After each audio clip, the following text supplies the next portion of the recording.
Et bonjour à tous, bienvenue sur ma chaîne YouTube, je m'appelle Sébastien, je suis plombier dans le sud de la France et aujourd'hui on se retrouve pour une nouvelle vidéo consacrée à l'installation d'un bâti support. Donc là ça sera un bâti support de la marque Geberit, le duo fixe autoportant. Donc dans cette vidéo je te montre toutes les étapes pour l'installer correctement. Donc tu vas voir, moi j'ai eu quelques complications parce que le maçon m'avait mal sorti les évacuations. C'est pas grave, toujours des solutions. Du coup je t'invite à t'abonner, liker et commenter la vidéo. Active la cloche de notification pour toutes les prochaines. Tu peux aussi me rejoindre dans l'onglet communauté sur YouTube pour me donner des idées pour les prochaines vidéos. Et puis on se retrouve bientôt. Allez, ciao! Et voilà, du coup le bâti support va aller dans cette zone ici, donc sous la fenêtre. Malheureusement, on ne sera pas à l'axe comme tu peux voir, donc par rapport au ferraillage, il y a plus d'écart ici que là. Donc on va tracer l'axe au sol, présenter le bâti à blanc, voir à peu près comment on tombe par rapport à la pipe et l'évacuation en 125, il va falloir réduire. Alors là, du coup, la première étape va être de me tracer l'axe. Donc là, tracer 50. Ici, je retrace 50 et tu vois, là, j'ai du coup 1 cm entre les deux. Donc j'ai mon axe qui est ici. Donc ça, c'est mon axe. Et voilà, du coup, le bâti est là-dedans. Ici, je te laisse prendre les références si tu as besoin. Je vais le déballer et on va le présenter à blanc à côté. Donc là, on va le déballer. Donc, hop.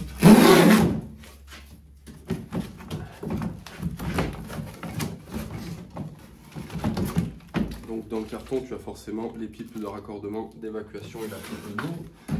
On a le petit boîtier avec tous les raccords et les clips qui vont au-dessus du bâti. Ici, on a les fixations murales. On a la notice, bien évidemment. On a la petite pipe du coup orientable. Ça, c'est une nouvelle qui est revenue, tu vois. Tu peux la faire bouger comme tu veux. Donc ça, c'est vraiment bien. Et du coup, là, on peut sortir le bâti. Hop. Voilà. Voilà, là du coup on va devoir faire sauter les petites cales blanches pour pouvoir défaire les pieds parce que forcément ils vont pas dans ce sens là. Du coup j'ai retourné le bâti, on va pouvoir commencer à enlever les pieds de chaque côté. Comme ça, hop, hop, tac, poubelle. Donc pour les pieds forcément tu as un sens. Donc quand tu as le bâti comme ça, il faut que les pieds aillent vers le mur. Donc là tu vois, ce pied là, il a des fixations. Je ne sais pas si tu vas réussir à voir. Voilà, tu vois là, il y a différents trous. Donc ce pied-là, tu mets les trous vers l'intérieur. Donc il y a le système de frein de chute. Et pareil, donc ça c'est un système de frein de chute. Quand tu mets dans le rail, ça vient s'écraser pour ralentir du coup la descente du pied.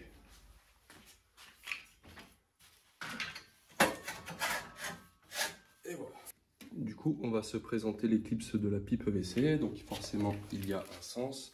Donc là, tu viens, tac, et ça vient se clipser. Après, du coup, tu prends ta pipe. Pour la présenter, donc tu as deux crans. Donc là, pour l'instant, on va le laisser sur ce cran-là. Et du coup, hop. Donc là, elle est clipsée. Donc là, je viens de me rendre compte de deux problèmes que le maçon a fait. Du coup, il m'a sorti, tu vois, une évacuation en 125. Sauf que quand tu sors une évacuation pour des WC, tu sors toujours dans les angles. Quand c'est un bâti comme ça, tu peux monter ta ventilation de colonne, mettre une culotte ou un T et venir sur ton évac. Là, regarde, l'évacuation est sortie quasiment un petit peu désaxée, voilà, de 20 cm. Sauf que mon pied tombe dans l'évacuation. Donc là, je suis obligé de tourner mes pieds. Donc cette méthode d'installation, ça marche aussi, hein. C'est pas un souci, mais c'est vrai que c'est mieux quand les pieds sont derrière. Mais là, on n'a pas le choix, surtout que le 125, il passe comme ça. Voilà, là, donc là, j'ai dégagé tout autour, j'ai coupé pour être au plus bas. Là, je présente à blanc, donc tu le mets de niveau et à la bonne hauteur. Donc là, moi, j'ai 8 cm de chape. J'essaye de les mettre à 103 fini. Donc là, j'ai mis à peu près donc, 110 par rapport à la dalle. Là, j'ai mesure pour avoir la même distance ici et ici. Donc là, j'ai 30,5, 30,5. Là, je trace cela, je les perce et on présente. Alors la vidéo juste d'avant n'a pas tourné parce que forcément j'ai mal filmé. Du coup je procédais à la présentation des évacuations. Donc je mettais mon manchon, ma réduction, mon coude et l'appui baissé. Comme ça me permet d'avoir la distance de mes pieds par rapport à l'évacuation.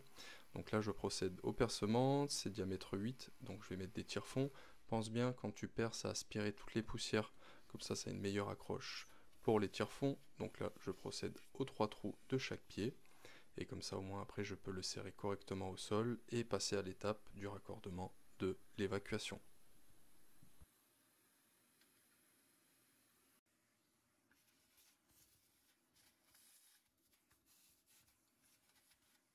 Là je procède du coup au collage de mes PVC, préparation, donc il faut bien poncer, décaper tes raccords, les extrémités des tubes en PVC il faut les chanfreiner et bien penser à coller la partie mâle et la partie femelle, ce qui est très important.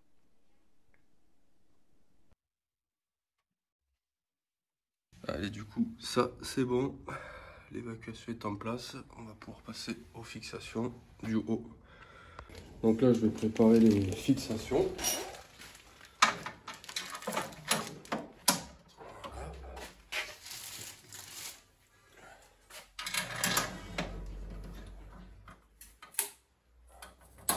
Voilà. Donc normalement, ça, tu vois, là, je vais trop court du coup. Donc je vais te montrer ce que je vais mettre. Donc là, vu qu'on est trop court, on va rallonger avec un manchon et rajouter de la tige filetée. Comme ça. Allez, là, j'ai coupé le morceau de tige filetée.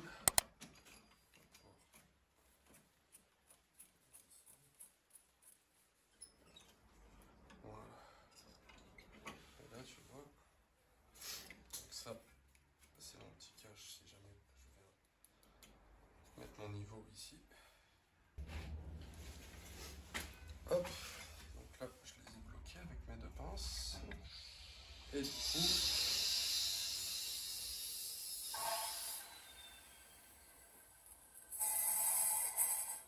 alors du coup pour les fixations murales, on va opter pour des fixations tamis chimiques. Comme ça, je remets une tige filetée dedans, boulon, et au moins ça bougera jamais et ça fera un sacré renfort mural. Je procède au percement pour les tamis. Donc ça sera mes fixations chimiques que je mets au mur. Donc là je fais le trou de droite et le trou de gauche. Il faut bien évidemment bien penser aussi là à aspirer à 100% les poussières pour que le chimique accroche et durcisse correctement dans le tamis et le trou.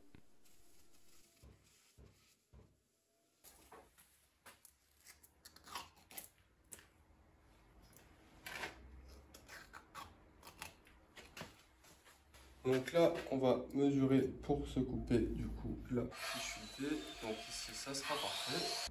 Bon, allez, c'est parti. On va se faire du coup le scellement chimique. Donc là, j'ai le pistolet, mais en batterie parce que je trouve plus la petite pompinette à main. Voilà, les tamis sont tellement gros que tu peux envoyer ton produit directement comme ça.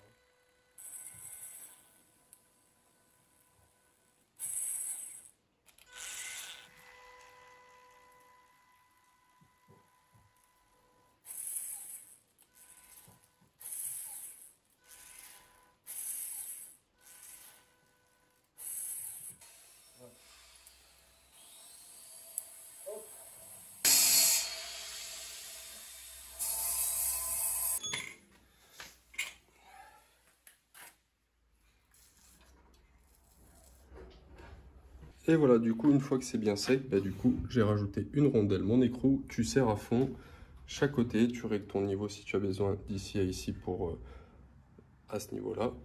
Et là, du coup, on va régler le niveau comme ça. Donc, tu vois, là, par cette vis ici de serrage, je vais pouvoir faire reculer le bâti.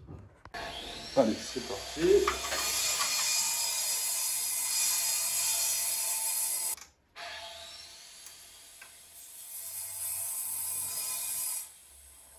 Et maintenant, de ce côté-là.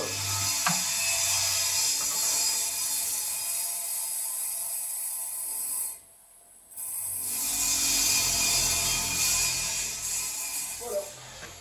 Donc une fois que tu as réglé de niveau ton bâti support sur la face avant, il est important de mettre ces petites pièces là pour éviter d'avoir ce débattement. Tu vois là, j'ai un petit cran, du coup tu viens enfiler, voilà, comme ça, tu viens le serrer gentiment, hop, tu peux prendre la pince là, c'est pas un souci, tu vas doucement,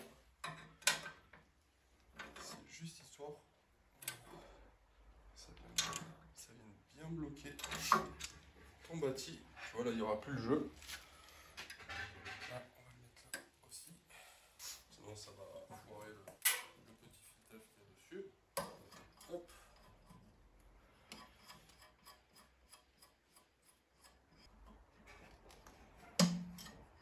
Et voilà, une fois que tu as bien contrôlé du coup tous tes niveaux, dans ce sens-là,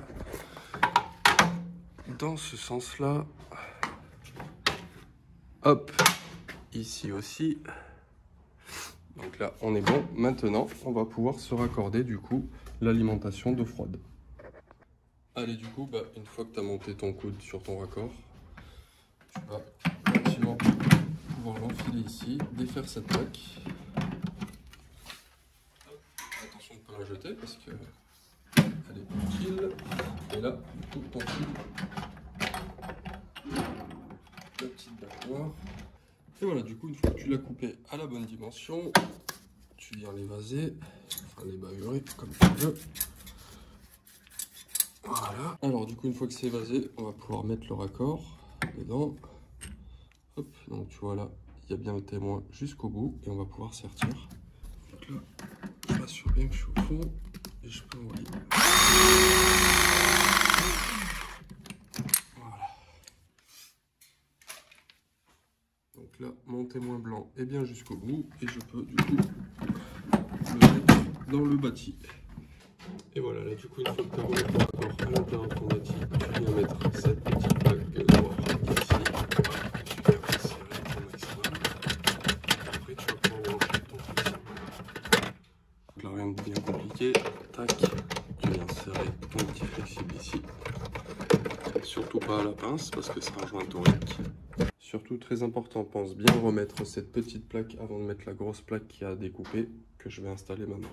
Et voilà, du coup là, on va s'enfiler la petite plaque, hop, tu vois, comme ça, et là, tout est ok. Allez, c'est bon, tout est vissé, tout est raccordé, tout est de niveau. Donc là, j'ai mis les bouchons, les protections sur les tiges filetées, j'ai scotché mon alimentation d'eau froide pour pas gêner le plaquiste. Là, tout est serré, tout est raccordé, la boîte est mise, c'est parfait. La vidéo touche à sa fin, j'espère qu'elle t'aura plu. Si c'est le cas, n'hésite pas à t'abonner, liker et commenter la vidéo. Tu peux me rejoindre dans l'onglet communauté pour partager avec moi. Et puis écoute, on se retrouve pour une prochaine vidéo. Allez, ciao!